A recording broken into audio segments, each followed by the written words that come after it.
I feel like sometimes we spend too much time looking at all these products and all these things when we really should be teaching the technique. I think that's the biggest agree. problem with the new. You get young people in working in these pizza shops and they don't have the techniques down pat and don't do the right thing, and that to me is a bigger problem than if you use a PCP tomato or a Stanislaus tomato or a Escalon or whoever. The average American won't be able to tell. Don't go to dinner with me because I pull apart every single item in the pizza. But the average American doesn't care. They want consistent food more than they want great food. Teaching the technique, I think, is more important than anything.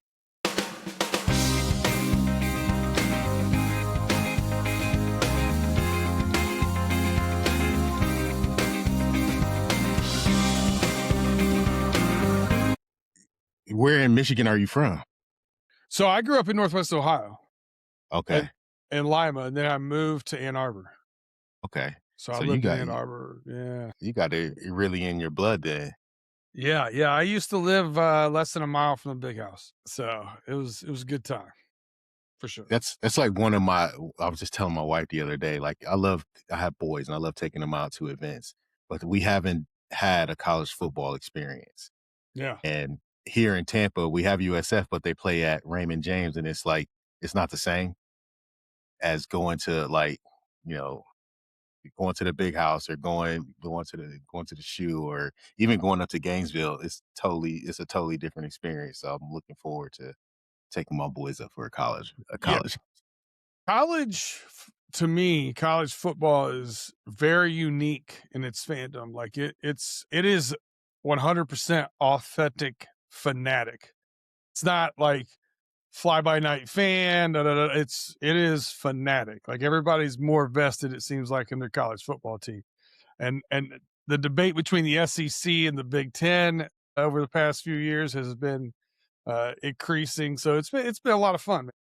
Yeah, I bet, man. And doing a show around sports is just fun too. I'll be checking it out. Well, I hit start just because I like to kind of soft roll into it. Yeah. But tell us who you are. And first off, thank you for taking the time to come, take time out of your day to talk to me about pizza or whatever we're going to get into. Really appreciate that. It means a lot when people spend their time with me. So thank you for that. No, thanks for having me. Tell us who you are. So, man, ex-athlete, obviously. I aged out of that. But yeah, just food got in my blood early, man. 15 years old, working as a dishwasher, and fast forward, and I've done about every job you could think of. My first cook job was at a Sbarro, believe it or not, in the pizza business. Sbarro's. Yeah, in the mall, man, slinging pies. It's funny because then I don't know what they do now, but then they made all the dough from scratch and all the stuff. That's where I first learned how to do it. My grandmother on my mom's side had a diner that she owned, and I grew up as a little kid. I helped her make fresh made pasta and dry the noodles and do all that kind of stuff. So it was just a big part of what I was doing and who I was. Went to college, graduated with my bachelor's degree, and couldn't figure out what I wanted to do. And I was like, I like this business, man. So I went into the restaurant business and never looked back, and ended up owning a couple places. At that point, when I went to ownership, I went more bar and grill, but I still had pizza on the menu, and I always made fresh dough, always had deck ovens. I always where were you at that point? I lived in Michigan, and then I moved to Pittsburgh in 2011 and opened a place across from PNC Park. But we had places outside of Detroit and Pittsburgh. In the Midwest, and I don't know, maybe it's like this everywhere, but pizza and bar goes very well together. Yeah. Like some of my favorite places, and I'm growing up in Michigan, were pizza from bars. Art's Bar in Lansing, Corey's Bar in Lansing. Like these were some of my favorite places. Yeah. It's the pub scene. It's like a pizza pub and whatever. So it was always a great seller, and I still had it in my blood. I still loved it. So that's what I was doing. Unfortunately, with the restaurant business, I had a business partner. We didn't see eye to eye on certain things, and I decided to sell out to him. Sold out to him, and then I started doing some consulting and stuff. I was traveling around doing consulting and loved it. Loved helping people out in the business. You know, the business is tough, man. It is. So anytime you can help each other or lend a helping hand, I'm all for it. I think it's very good to be collaborative and uh, and talk shop a lot. And then the hard part with that was I was a one man team. So while I was entrenched in doing my consulting, I wasn't selling the next gig. It's hard to yeah. It's hard to sell the next gig, and then ironically, my ex wife said something about going to work with me and selling the gigs and me doing the gigs. And that point, I was like, I should find something else to do. And so I went into food distribution. I called one of my old reps and said, "Hey, what was it like working for your boss?" He told me if I ever wanted a job, he'd hire me. And he said, "Wait, you're getting into food sales?" And I said, "Think about it." And he goes, "Let me call you right back." And phone rang about 10 minutes later. And he said, "I'm working with PFG now, and my boss will be here." That was on a Sunday afternoon. He said, "My boss will be here Tuesday to talk to you if you're serious." That was And easy. the rest is history, man. So you didn't struggle to transition into your next thing. No, it is different, obviously, and you leave something like the kitchen was my safe haven. I knew everything about the kitchen, right? I knew how all the equipment worked. I knew how everything I was making, all my stuff. So I went from that to obviously I had to learn some different traits and some different things. And I'll be honest with you, I learned how to bite my tongue a little bit. I mean, you go from a locker room to a kitchen, you kind of say whatever pops into your head. Kitchen Can't say talk. that in corporate America, man. Not even in the test kitchen, huh? No, no, there's no safe haven. There's big brothers everywhere. So, but that was a learning curve, and then just the amount I'm on computers and stuff. It was a little more of a learning curve. But yeah, I went into sales. I started as a sales rep for PFG, opening the Pittsburgh market for them.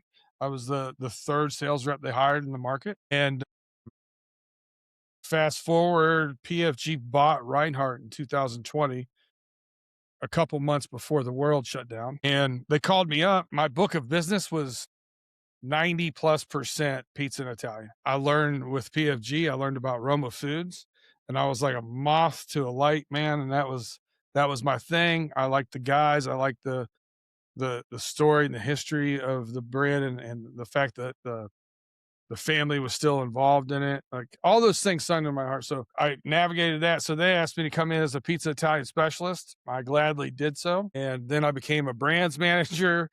Then I became a specialty segment specialist. Then I've had like 7 title changes. I think it's 6 or 7. So it's now I'm a lead brands manager. I have a small team of specialists that work underneath me and do a really great job.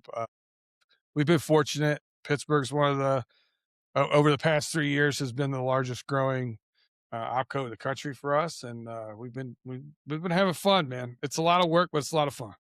Very nice. And there's a lot of buzz around pizza scene in Pittsburgh. I see a lot of my favorite guys, not just, content creators, but just good dudes in general, Yeah, really doing their thing in Pittsburgh. So gotta be something going right over there.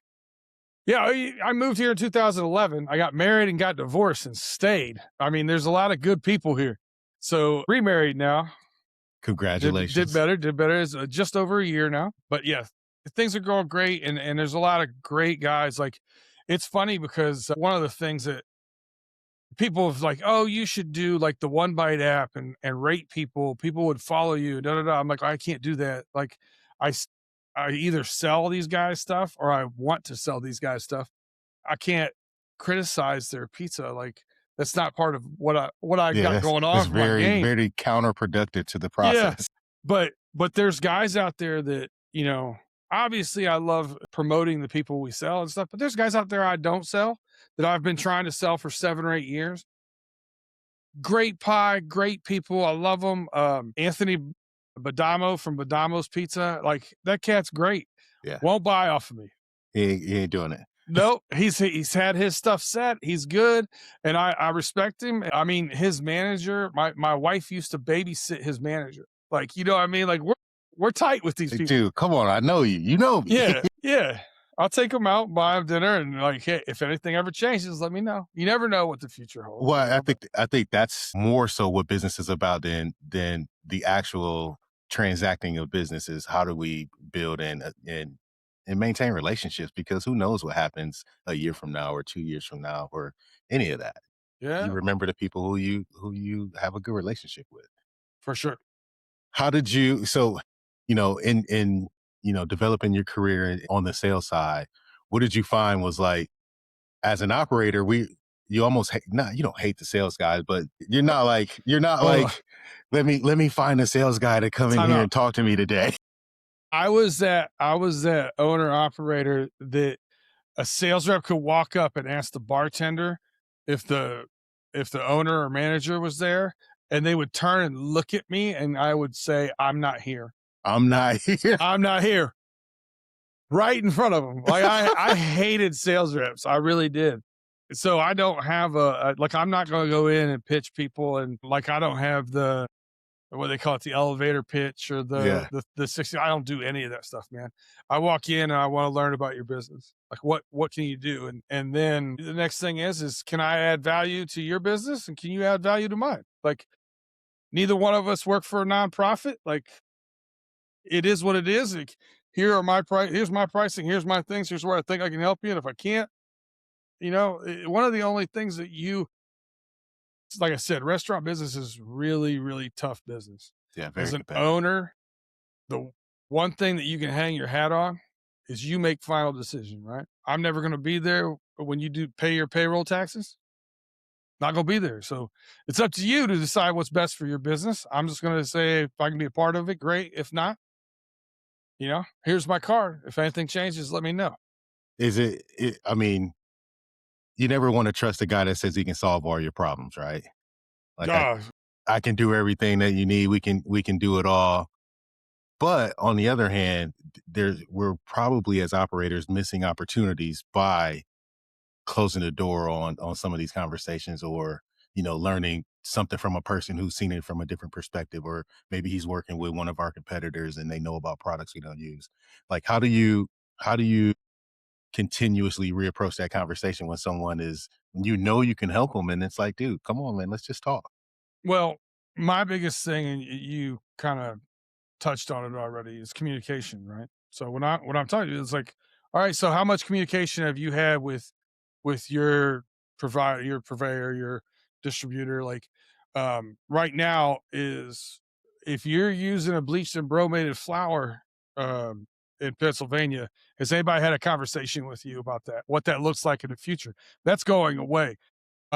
They doing unbleached, unbromated flour. Ardent Mills in August is going to stop adding bleach and bromate into their flour.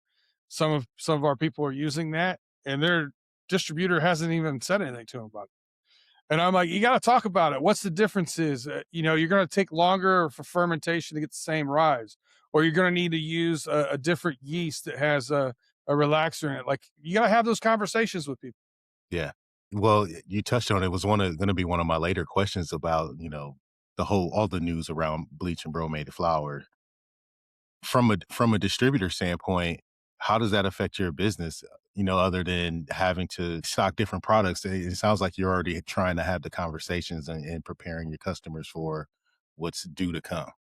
Yeah, I mean, I I think we're a few years behind where I thought we were going to go with unbleached, unbromated because of the pandemic. I think pushed a lot of things. People put a lot of things on the side burner, right? When you look at over 160 countries have outlawed bromate, and for decades now that started.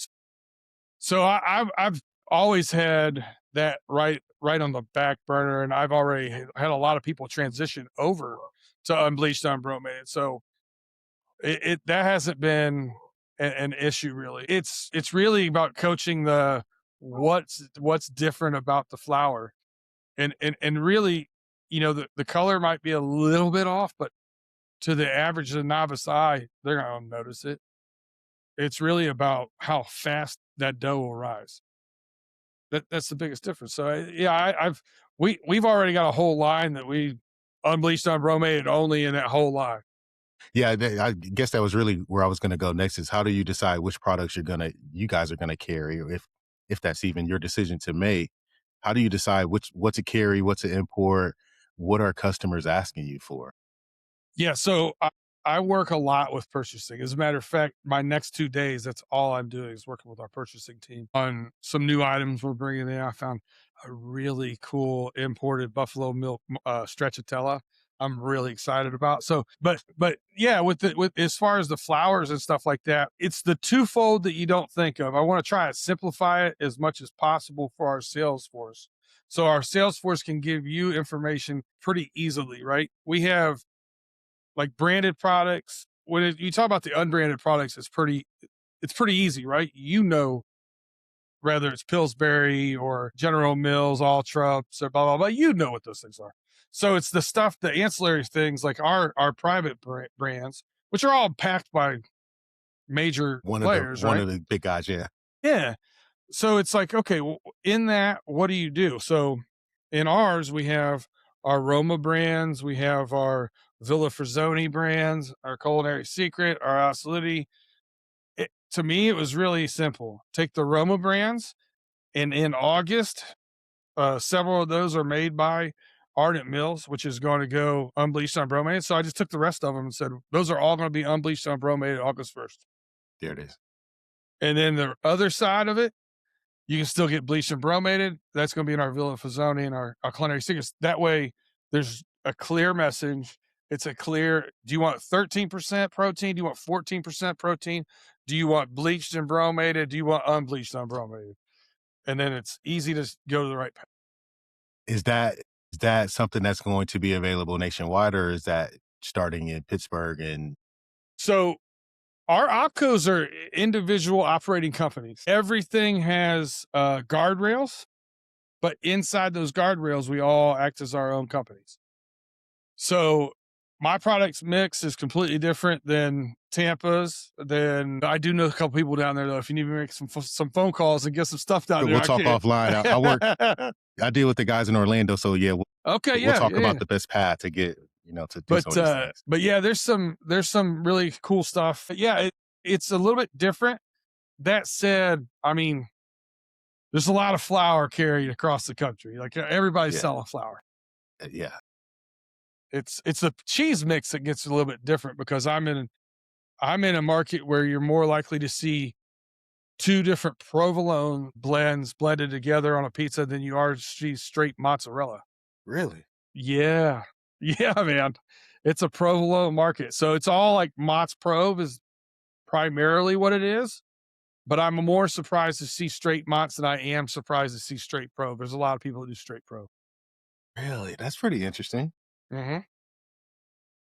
But your mozzarella still come in like Wisconsin, Wisconsin and Denver. California are king. Yeah, there it is. Yeah. What what do operators, when you're talking to folks, what are they really getting wrong? Like when it comes to product choice, or you know, everyone develops their brand and they want to be best and we want to have the highest quality. Everyone wants to say, hey, we're selling the best ingredients. But then they have to go back to someone like you and have the conversation about what we need to bring in, what we need to offer. Like, how are you advising them on that, on taking the best route there? I'll say that I got to word this so I don't get in trouble with that. Well, well, I only say that because everyone says that, but in reality, it feels like we're all using the same shit. So it's funny, like I said, certain things like our stuff is packed, like I said, by one of the major players. Most of those other places are too, right? When you talk about tomato products, I'm gonna blanket statements this. If you're buying tomato products out of California, they're all great. And the same, I've been out there, I've been on a tomato picker and rode it through the fields. Those farmers, I talked to them, they grow for all of the packers, PCP, Escalon, Stanislaus. They grow and sell to all of those. Now, my question as soon as I found that out was, which one's the hardest one? Like who do you have the hardest time giving product to because they're really picky about what it is, right? So that's what I wanted to know. It's That's not who has the tightest standards around the products they're taking. there it is.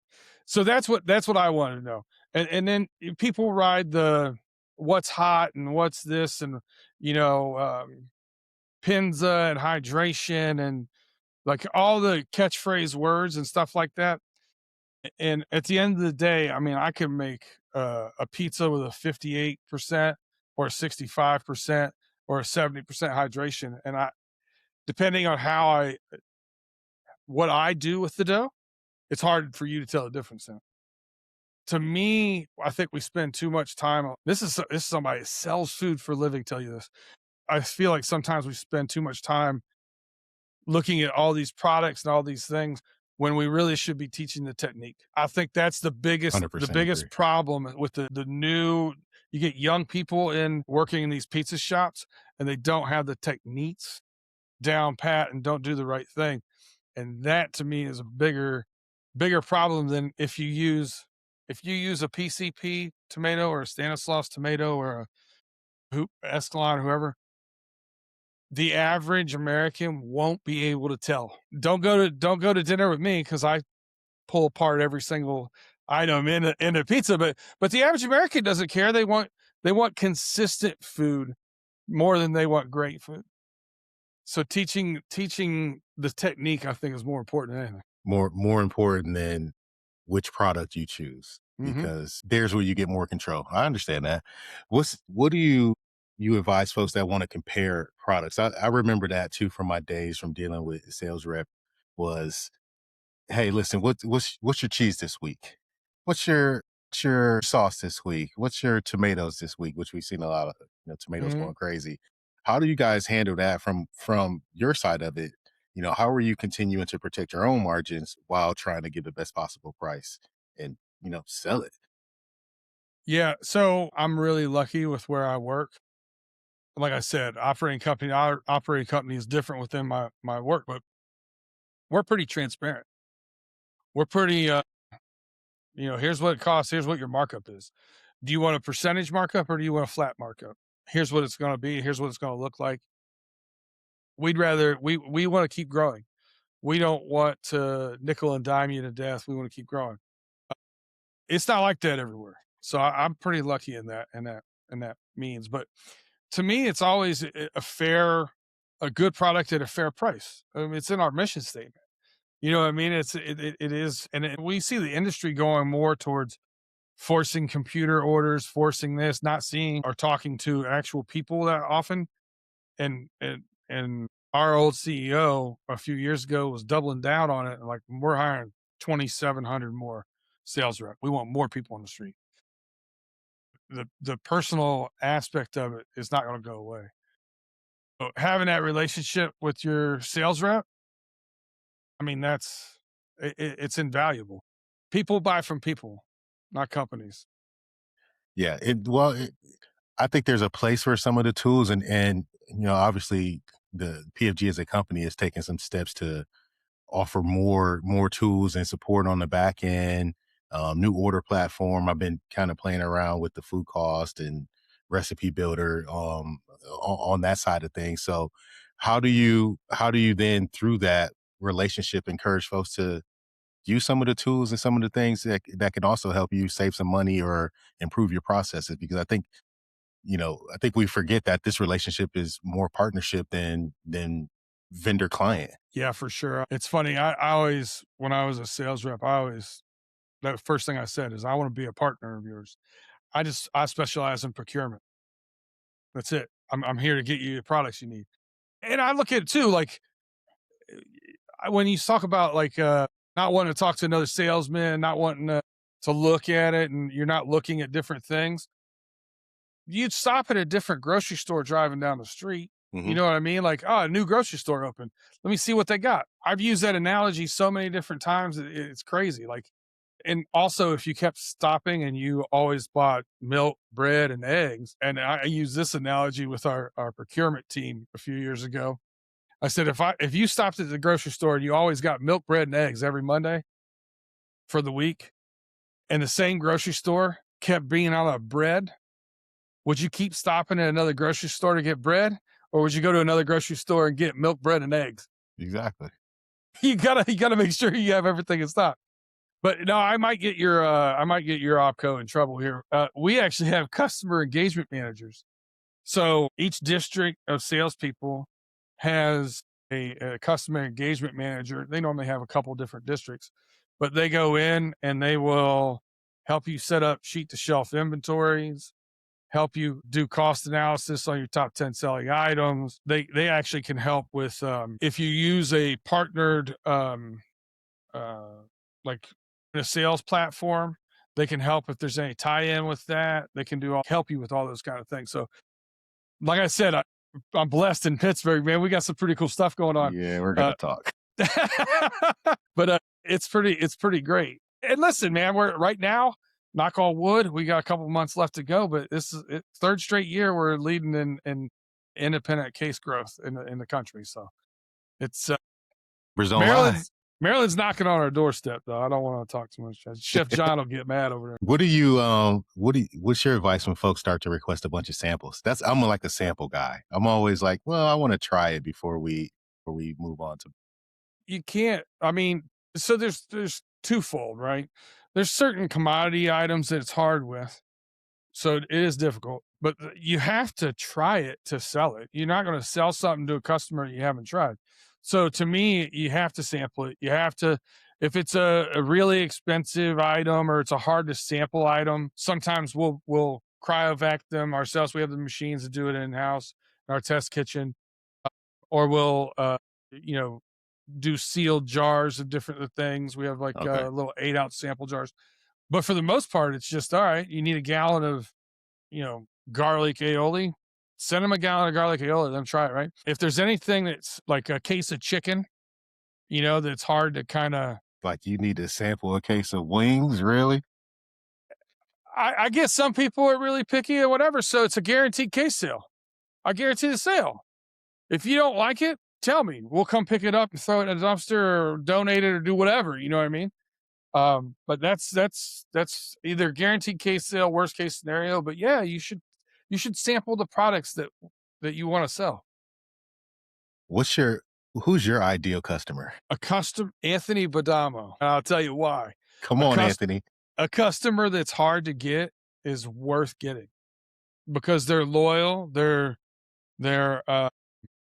built relationships and they do those things, and that's what we're doing. And to get somebody else that reciprocates that, normally the harder ones to get are worth getting. And I say jokingly with Anthony's, but that's been my.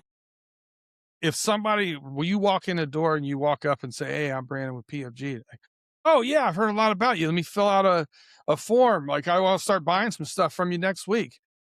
Red flags. You know what I mean? It's got to be tell me more about your business. Let's go back and forth. Like it has to be a building process. Like I keep telling everybody when you get into sales or whatever, it's a lot like baseball. You know what I mean? If you fail 2 out of 3 times, you go to the Hall of Fame. You're doing okay. You get a lot of no's in this business. So yeah, I want somebody that that knows their stuff, that's inquisitive, and is I don't want to say a tough sell, but not an easy sell. Yeah. How does the recent news with Restaurant Depot, being acquired, change your model in business, especially with given the rise of just independent restaurants and pizzerias in general? It really doesn't. Okay. Uh, so, s- it, it- if anything, there may be some people that have been Restaurant Depot people for a long time that don't like the fact that Cisco bought them and may open up. But I don't know that it's going to be a a big change or a big Yeah. swing one way or the other. When you guys are prospecting new potential business, how much effort is really put into the independent operator? In my mind, and I've worked with a lot of independents, there's almost this hesitation to work with a distributor because they feel like, oh, we're not going to get the best price, we're too small, or they can't get. I need specialty products. I'm only doing, tomatoes sourced in South Tampa behind the bridge. So it's like, how do you go after business like that, or is that business that is that you wait to come to you? No, no, that's we go knock on doors, man. I don't know if you're aware of this, but Performance Food Service is not the largest distributor in the US. They are the largest distributor of independent pizza and Italian in the US. Believe it. So, and have a larger percentage of that market than any distributor has of any market. Yeah, so it's a big number. It's around 35%. So that's something we like, we go knock on those independents. That's our business model is independent restaurant, mom and pop shops. Like that's our bread and butter. And but I'll tell you what, we were new to Pittsburgh. We started shipping here in 2011 and out of Richmond, Virginia, which if you have a map, it doesn't make any sense. But we were So they shuttling were like a hub for you guys, though. Hit that they were point. shuttling up to Morgantown. We were picking up at Morgantown, and that's where it was getting delivered. Yeah, a lot of bosses in Richmond too. Yes, yes, there are. But yeah, so there's that independent and growth in Pittsburgh was the hardest part. Was like there's a couple of independent distributors here in Pittsburgh. Penmac, which ended up getting purchased by Greco, which Greco ended up getting purchased by Sysco. That's been a whole thing. And then Nappies is another local distributor up here. Aldo's. So there's like some local ones. Aldo's is more Greek, but does do some Italian. But the when we first got here, it was you can't get specialty products, you can't get this provolone, you can't get this, you can't do that. And I'm not lying to you. I've walked in and hey, I'm not interested in this. And then I said, I'm not here to you know try to win you over or whatever. I just want you to know you told your salesman he was lying to you when he told you you had this provolone. I just wanted to drop a log of it off so you know he wasn't lying. I'll see you later. You know what I mean? Like that was it. I just want you to know we're not out here lying. We're not here. I had a sales rep from another distributor tell people that we were selling knockoff all trumps. I'm like, so you're telling me one of the largest flour mills and General Mills is selling to one of the largest distributors in the US and they're getting knockoff products behind their back. Like I don't know. It's just so weird. Like So there's some we would risk that relationship. yeah, yeah, there's some grimy stuff. Now and there is, like, there's some getting, the product mix right when I came over in my role now, has been a constant evolution and movement and trying to source some different things, like, you know, we were a little lacking and we didn't have much truffle stuff to offer. Man, when I got there, like, they were only selling a couple thousand in pizza Italian a week in 2020. We're selling over 30,000 cases a week. It's like they didn't have a burrata. You know what I mean? I was like, yeah, you got to have a burrata, man. So there's been an evolution of doing it. So it's a constant change on our part. But yeah, like if you don't have what they got, you got to figure out how to source it, right? Well, If you want something, I got to figure out how to get it for you. what's the best way for an operator to have that conversation with their sales rep? Is it, just, hey, find me this product, or is it find me a product like this that can work for my business? Well, it depends on the product, right? There's certain products that you just won't deviate from, right? If it's a signature thing that you do, you just won't deviate from it, and that's fine. And then also, I always like I have to gain your trust in our brands and our products through stuff that is non-emotional and I know are really good, like matches or fairly really really similar, so that you know that I'm not going to pull the wool over your eyes. I'm not trying to pull a fast one, right? But yeah, you got to have that conversation. Like if it's something like even if you want to be able to buy it at both, if you have two distributors, you want to be able to buy it at both. You kind of have to have that. Hey, It has to be the same one, yeah. if I get in this pinch, Or, if I buy it from you, or what would your price be on this? Can you source it?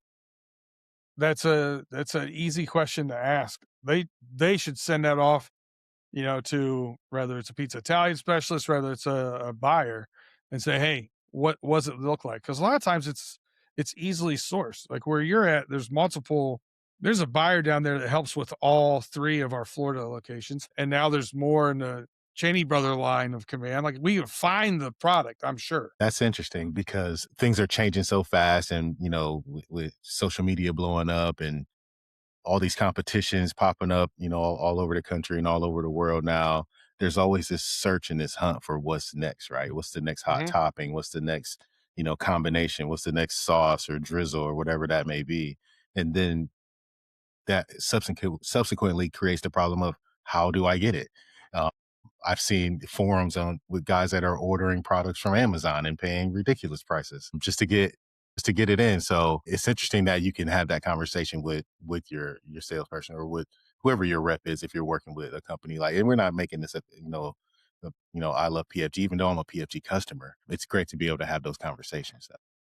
Yeah, and listen, like I said, every opco is different in our world, and when I was restaurateur, I bought from US Foods. You know what I mean? Like it is what it is. Like, you gotta find somebody that works for you. There's enough for everybody to eat. Like, do I think our company does it pretty well? I do. But I agree with you, man. There's different strokes for different folks, for sure. What's next? Like, what are you seeing from your position? Like, what's on the horizon with pizza? Like, what's the next trend, if you will? So, there's a trend that has been out there just in restaurant business in general is more and more Asian flair. Man, I've been having some fun putting some Asian stuff on pizza. Like what? Like kimchi. I've made a General Tso's chicken pizza that went really well with some, garlic chicken. General Tso's sauce is the base. Little sesame seeds on top of the mozzarella, and then finish it with some green onions. Just, some fun stuff like that. But I also think, honey was the last one I really think went mainstream. So I think Calabria chilies make a lot of sense too. Yeah, I've only tried once. Actually got a sample at a show and made a couple of pies. Great flavor, great taste, Mhm. great texture on that pepper. So maybe I hope so. Hot honey is it is it here to stay or is it done? No, man, it's here to stay. It's I here think to it's here to stay. stay. I mean, now we're actually seeing more brands pop up on the heels of Mike's Hot Honey, Mhm. including folks that are trying to make their own. Yep. Yeah, I see that a lot too. Organic, I've seen now, like try to do like an organic acacia honey and some of that kind of stuff. It's interesting. How does your company decide which products you want to put your name on or one of your That's a good question. So there's a big team that does, at our corporate level that also work with some of our people at operating levels. I actually work a lot with the Roma guys and do testing for them and stuff. I did cutting on Friday last week. Um, I did cutting with desserts. I've done cuttings recently with new pinzas. I've done cuttings with um, some appetizers and stuff from Italy. We go to food shows all over the world. I went to a food show in January over in Rimini, Italy, and looked at some things, and we're working on getting our distributor or importer to import some stuff. And quite a few of those things will probably go in brands. But yeah, it runs up the chain. There's a big team there. They do a lot of testing. We actually one of the cool things that we've done because it's a big corporation. It can be a lot of hurdles to get through, and artwork being one of them. Most people don't think of, and this, that, and the can other. imagine. So they started this idea. They started Performance in Motion. So that's actually one of our brands. That's just in a plain box with a sticker on it. That hey, we're going to try this out. We think it's going to be great branded. We're going to put it out there under our brands, Performance in Motion brand. And then we just had a shrimp that was in that transferred over, I think, into our world dock. Um, so there's a lot of things where they've made it try to make it as nimble as possible Yeah. for us to be able But to well, it try. sounds like even a product still has to prove itself in a newer brand or a lesser known brand before you move to one of the well known It doesn't names. have to. It doesn't have Sometimes, to. okay, It's just available there, right? If it's yeah. a question or if they want to get it out, like, hey, this is time sensitive. Let's get this out now because this is going to be a new hot thing. We want to have ours out first. So they'll throw it out there like that. But or in the case of the shrimp, they wanted to have it in brands before Lent came, right? So So they threw it in what's the brands. fastest way to get? Yeah. Yeah, threw it in brand before Lent came, and then once they had the artwork done and the rest of the pieces, it moved over into that other brand. So there's different reasons for that, but I mean, you're talking about a $60 billion company that corporate still tries to work with boots on the ground. Like, all right, you think that's going to work? Let's take a look at it. Hey, you think that's going to work? Let's take a look at it. Let's ship it to these 6 different opcos and have everybody, you know, do a cutting with it, take their notes, send them all back. Let's see what you think. We're going to cut it here at corporate too. Like it's cool that they do that. They don't. A lot of bigger companies don't act like that. No, this is what we're doing in the discussion. Yeah. In your business, I also know that shelf space is a premium, right? Warehouse space, shelf space, products have to move. Have you ever been in a situation where you made a call on a product and it didn't go and you had to bite the bullet and either waste it out or, send it off to a customer, anything like that? Any of those situations that have ever come up in your time? Yes. I have one that sticks out in my mind because I brought it in for a customer. They never they never brought it in. They changed their mind, and then Yeah. once it was gone, they decided they wanted it back. It was a fully done dough mix instead of flour or yeast. It was all done, so all you had to do was add water to it and go. And, I dumped 700 pounds of it. It haunts me in my sleep. Yeah, I've on the customer side, I've done it too. We had this idea. I don't know. We came out of a meeting thinking about ciabatta sandwiches, and somehow got PFG to bring in like I don't know 100 cases or something for us, and we never did it. We never even developed a product. And so next thing you know, it's like 8 months later, we're reaching shelf life on it or expiration or whatever it was, and it's like, what are we doing?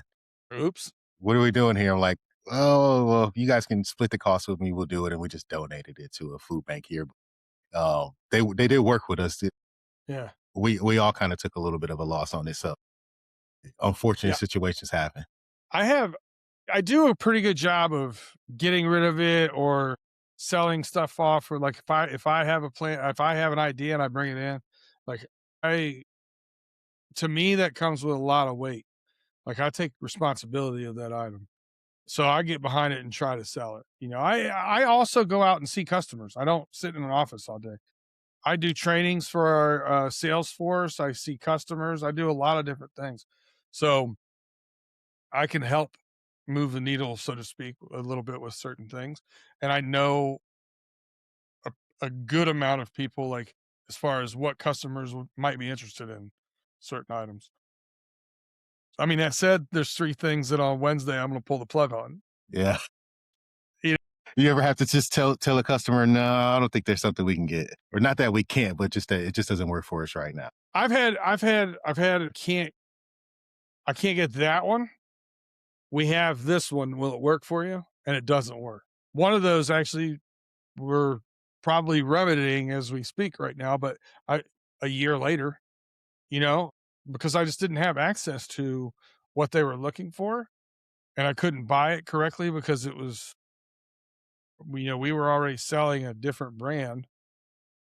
So to buy, I had to buy 3 pallets of one thing. So I just couldn't do it. It wasn't going to take enough. I didn't have enough sales to do both of them. So you just gotta.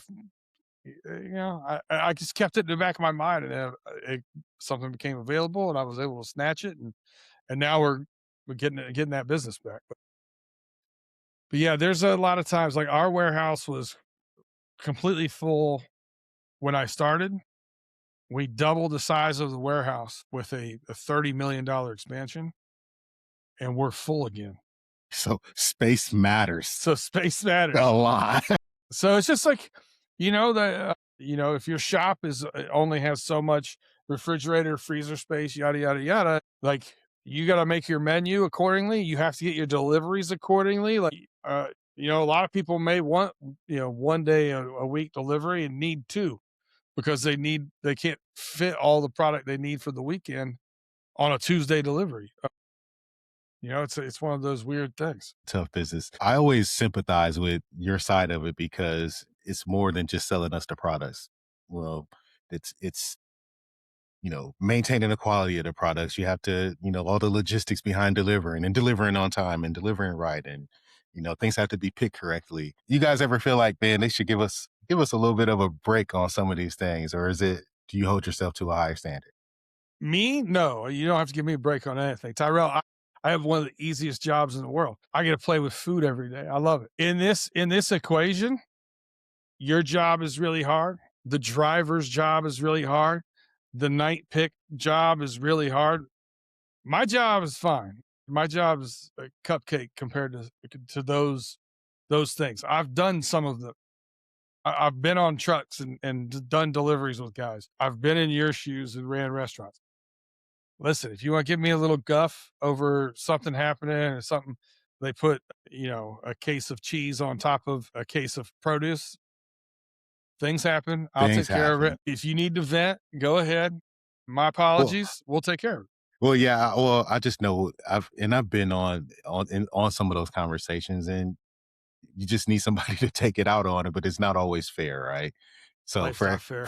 for all of the other pizza guys out there, I'm just gonna say, look, man, we weren't thinking clearly in the moment. Yeah.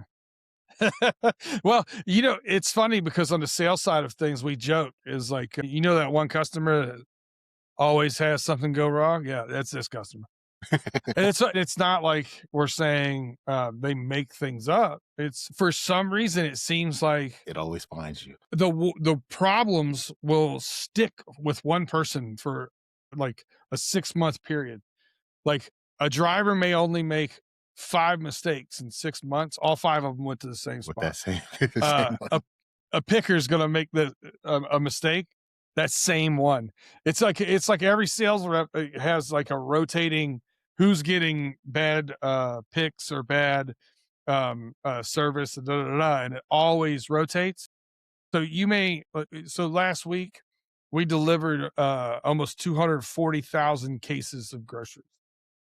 So you think about if 1% of those is off, 1% is 2,400 things went wrong. Yeah, yeah. That's a lot. You know what I In the mean? grand scheme of things, it's alive, and it's like when you're the one of 2,400, you're like, And you have to operate your business. Like I need that product to get through my week. I It can't affects even. you more than it does any of us. And we know that, you know what I mean? And that's to me, there's always going to be issues. If you're at a 98% or above fulfillment rate without issue, you're doing great in this industry.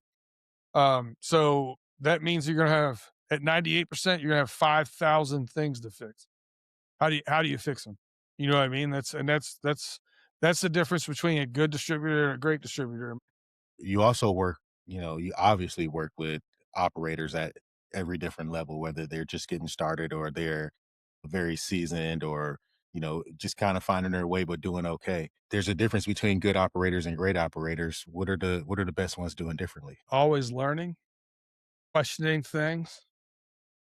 That's the biggest difference, especially in tenured operators. So in tenured operators, you have two different operators, and it's almost you can put almost everybody in one of two. Oh, what's that? Oh, have you ever seen this? Have you ever tried that? Have you ever done this? No, this is the way I've done it for 60 years. We're never changing. We're doing this. We're doing that. Both of those sides can make money. I mean, there is an avenue for both those to be somewhat successful. But I always find that the people that do change a little bit with the times, do change here and there, like you still have your base. Just because you're trying something new doesn't mean that you alienate what made your success in the beginning. Those people I think tend to be a little bit more elevated. Little healthy curiosity. Yep, it's a great way to put it. I Healthy love it. curiosity. If you were gonna start a pizzeria, what would you do right now in 2026 or 2027? We'll give it 2027 because you need a little time to plan. But what would that look like for you? Uh, well, we were talking a little bit backstage, and it got some Michigan stuff here. I Go would blue. say I would probably buy an edge oven and about, I don't know, 200 Lloyd's pans and make Detroit style pizza. Heard that. Call my guy George for your Yeah. edge oven. That's my buddy. He's gonna love that. Detroit style pizza Yep. That's what I would do. built for production. Yeah, I love the story behind it. My dad worked for Ford Motor Company for 33 years. So the story behind how it started, how Detroit pizza started is fascinating to me. And then I find that most people do it the same way they're doing their New York style. They just let the dough blow up and then put it in that pan. And I think there's a better way of doing it, man. I don't think it needs 14% protein. I prefer it around 12 and a half, 12.7, more of a patent level. And yeah, if you treat it right, I think it turns out really great. And I think it's a good, easier way to, there's less Detroit pizza in every market that I've been in outside of Detroit than any other style pizza for the most part. And I feel like the ones that are there, you can differentiate yourself very easily from because they tend to be heavy and overchefed. Yeah, I would say if you're just blowing up New York style, then you're just selling super dense pizza. Super dense. And it's not look, and I've tried it doing it that same exact way because I didn't want to do a separate dough. And it just wasn't, you end up with a small pizza that feels like it was a large. Yeah, that's it. Very heavy stuff for Yeah. sure. But yeah, that'd be the ticket, man. And I know how they come out because listen, I love deck ovens, my favorite to cook in, but hardest to make a living in because you have to have talented like pizza chefs. Well, you make wood fired oven, completely different animal. I'll leave Never. that out there. I couldn't.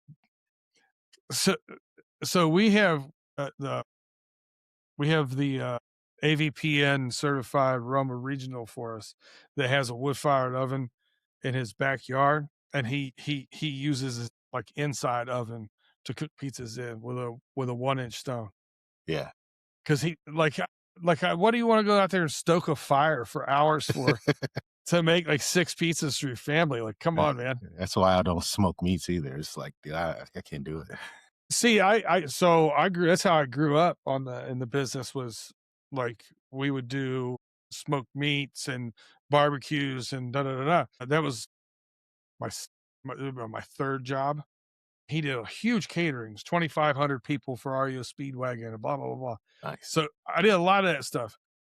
Now all my friends like, oh, I'm making competition style barbecue. And I was like, I have a pellet smoker that's hooked to my Wi-Fi that I can turn down from the golf course. Like, I'm not trying to impress anybody. I just want to eat some pulled pork. Yeah. I think there's something to be said about getting things done, but getting things done right too, right? And Yeah. sometimes the long way or the old way is the best way to do it, and sometimes there's new ways. There's And new technology. so much stuff has come so far. Like, I'm not gonna throw brands out there and throw people under the bus, but those impinger ovens or conveyor ovens 20 years ago, I mean, it made the same pizza all the time. There was no, it just, you couldn't do anything different with it. Now, you can kind of say, "Hey, this is style I want," and they dial that thing in, and it's cooks completely different from person to person, place to place. I've been very impressed with that. A lot like I've been impressed with some of the labor saver items or like partially produced products or produced products. Some of those things, all that stuff was institutional BS years ago. Now there's products out there that are really craftily made. So there are some really great, like we have a meatball company that we work with. They do some great meatballs, man. Like I have a hard time making them that good. So Yeah.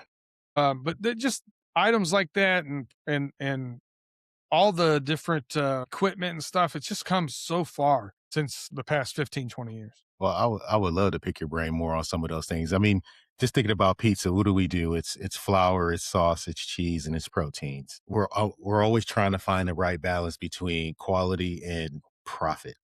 So where does that fall in those items? Do we need to cut our own pepperoni, or can we find something that works for us? Do we need to hand roll meatballs, or can you find a product that is just as good, that gets the job done and actually makes you a little bit of money? So but those are the conversations to have. How does someone have that conversation with you if they're in your market, or someone from your team? Well, normally it starts with, like, we trying to find out where the pain points are for the operator, right? Is your food cost a problem right now? Is your labor, which we hear a ton right now? Labor's an issue. Is it ease of preparation, quality of product? Like what in each, and it's not the same from product to product or from item to item, right? Like, hey, I have this one, the meatballs are taking up way too much time in prep, and I don't have enough staff to do them. Can we look at a viable option there? Like, or is there another like high, like a high prep item that you're spending a lot of hours on that we can look at too? So there's those kind of questions that normally go back and forth.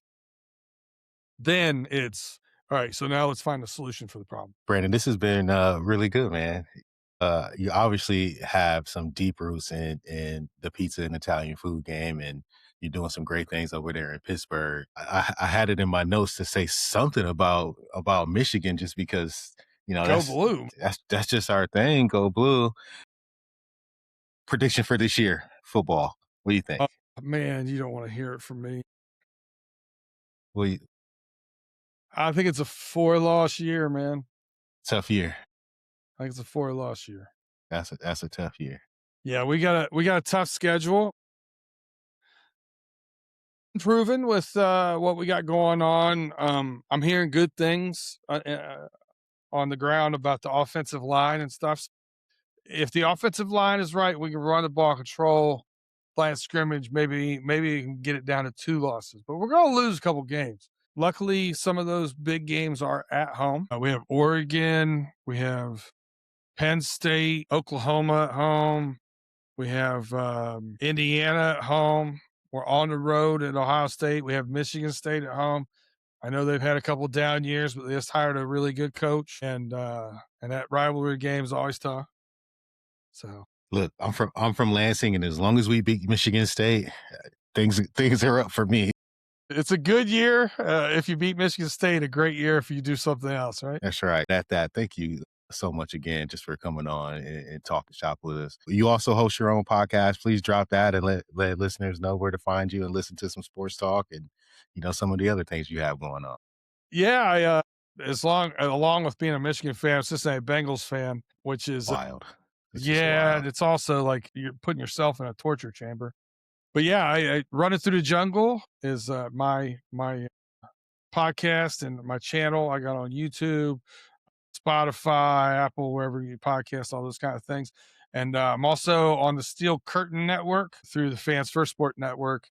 We do the Homies AFC North Roundtable, and that one's a wild one. It's a lot of fun. Me and just a couple of the fellas talking trash about our football teams on Friday night. We dive into some good in-depth stuff. But yeah, and then on the Running Through the Jungle podcast, I'd say my favorite thing that I do all year is I do me and my buddy Pay Saunders do what we call pay dirt, and it's our NFL and college football gambling predictions. So we do those throughout the year. We're about 60% wins over the past 3 years. So That's good. yeah, That's as good as you could ask for when it comes yeah, to sports betting. yeah. It's been good. I took the wife on a vacation this year because of it. She enjoyed it. That means you can keep doing it. That's right. That's right. Oh man, well, again, thanks again. We'll drop all of the links for that in the show notes, and let folks connect with you. We'll drop email if they got questions about food and things that are happening at PFG Roma. But again, thanks for so much for just giving us just some insight and education on what those relationships are like between between vendor partner and operator. So good stuff. Yeah, I appreciate you having me on. Thanks, Tyrell.